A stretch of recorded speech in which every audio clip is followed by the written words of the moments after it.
History. Diễn sử xin chào các bạn. Hôm nay chúng ta cùng tìm hiểu về Franklin Roosevelt. và chính sách mới A New Deal. trên lãnh thổ Hoa Kỳ. Ở tiểu bang New York. tại thị trấn Hyde Park. có ngôi nhà Franklin Roosevelt. vào ngày 30 tháng 1 năm 1882 Franklin Delano Roosevelt. đã chào đời.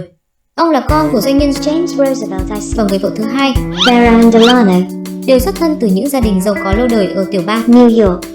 Roosevelt lớn lên trong một môi trường sống với nhiều đặc quyền.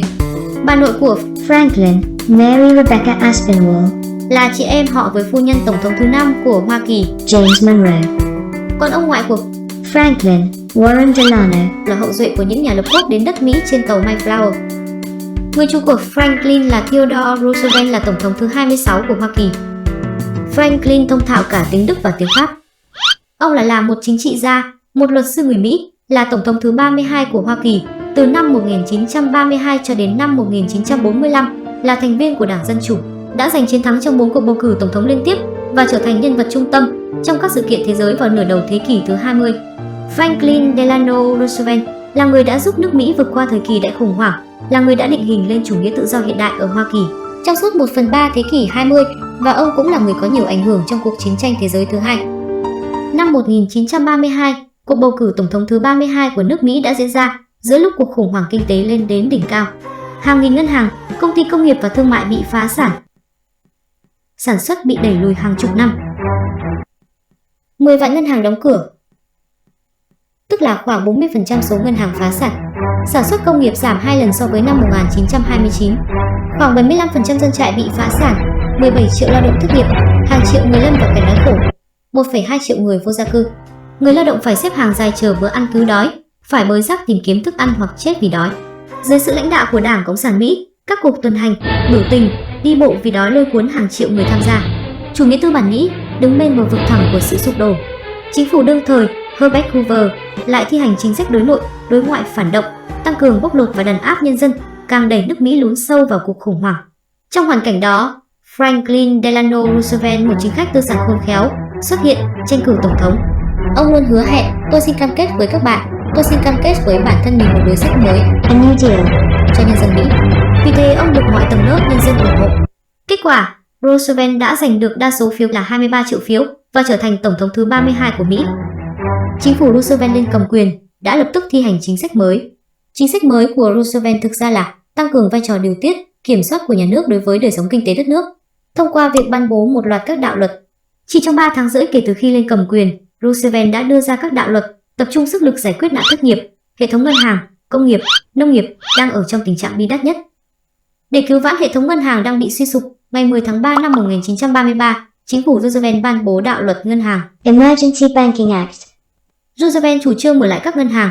Chính phủ chi 3 tỷ đô la để giúp đỡ các ngân hàng trả nợ cho quần chúng nhân dân. Luật này còn quy định cấm xuất khẩu vàng, thu vàng ở nước ngoài về, kiểm soát ngân tệ, thi hành chính sách tiết kiệm. Tháng 5 năm 1933, đạo luật phục hưng nông nghiệp được thông qua, Agricultural Adjustment Act. viết tắt là AAA. Nội dung là điều chỉnh, nâng cao giá nông sản, đặt cơ sở cho vay dài hạn ở nông thôn, điều chỉnh mức sản xuất nông nghiệp theo chiều hướng hạn chế sản xuất nông nghiệp đã quá dư so với thị trường, như thưởng tiền cho những người bỏ đất hoang, cho nông dân vay tiền để có tiền tiêu và hủy bỏ gia súc, vân vân. Luật này thực ra chỉ có lợi cho các chủ tư bản kinh doanh nông nghiệp, vì họ được bán nông sản giá cao, được tiền bù đắp nhiều. Còn dân trại, vì dựng đất ít ỏi nên tiền thưởng đất bỏ hoang không được bao nhiêu, hơn nữa thu hoạch lại giảm sút vì giảm diện tích trồng trọt. Do đó nhiều dân trại lao động đã bị phá sản, đời sống của họ ngày càng khó khăn. Ngày 16 tháng 6 năm 1933, Luật Phục hồi Công nghiệp Quốc gia National Industrial Recovery Act. viết tắt là NLR đã được ban hành nhằm tổ chức lại sản xuất và cải tiến quan hệ giai cấp. Theo đạo luật này, tất cả các ngành công nghiệp Mỹ đã được phân chia làm 17 tập đoàn, mỗi tập đoàn phải tuân theo luật cạnh tranh thật thà. Những luật này quy định giá cả độc quyền, quy định về việc tiêu thụ hàng hóa, định sản lượng, đồng thời quy định mức lương cho công nhân và chế độ ngày làm việc, để điều hòa mối quan hệ giữa chủ và thợ. Luật Phục hồi Công nghiệp Quốc gia đã phục vụ một cách khôn khéo giai cấp đại tư sản Mỹ. Nó dẫn đến việc tăng cường chủ nghĩa tư bản lũng đoạn nhà nước. Tốc độ phát triển của các công ty độc quyền lớn mạnh rất nhanh. Tuy nhiên, trong luật này cũng đã quy định tiền lương tối thiểu và số giờ làm việc của công nhân hàng tuần.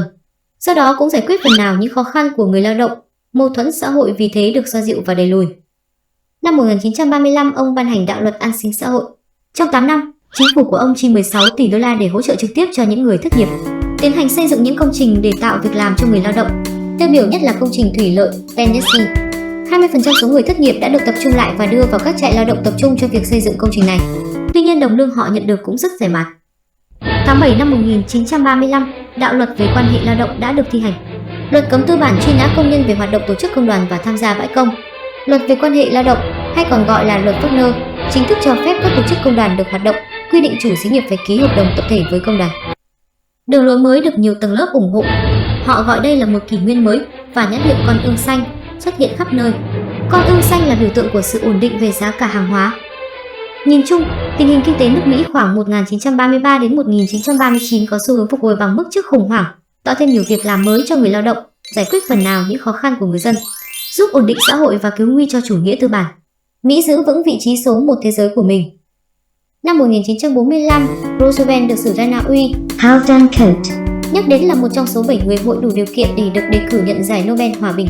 Còn người viết tiểu sử về ông, Jean Edward Smith, vào năm 2007 có nói, ông là người đã đưa Hoa Kỳ qua đại khủng hoảng và chiến tranh thế giới thứ hai đến tương lai thịnh vượng. Ông đã tự nhấc người ra khỏi chiếc xe lăn để nhấc bổng quốc gia này lên khi nó đang ở trong tư thế quỳ gối. Cảm ơn các bạn đã lắng nghe. Các bạn nhớ đăng ký kênh để nhận được video mới nhất nhé. Hẹn gặp lại các bạn ở các video tiếp theo. Bye bye.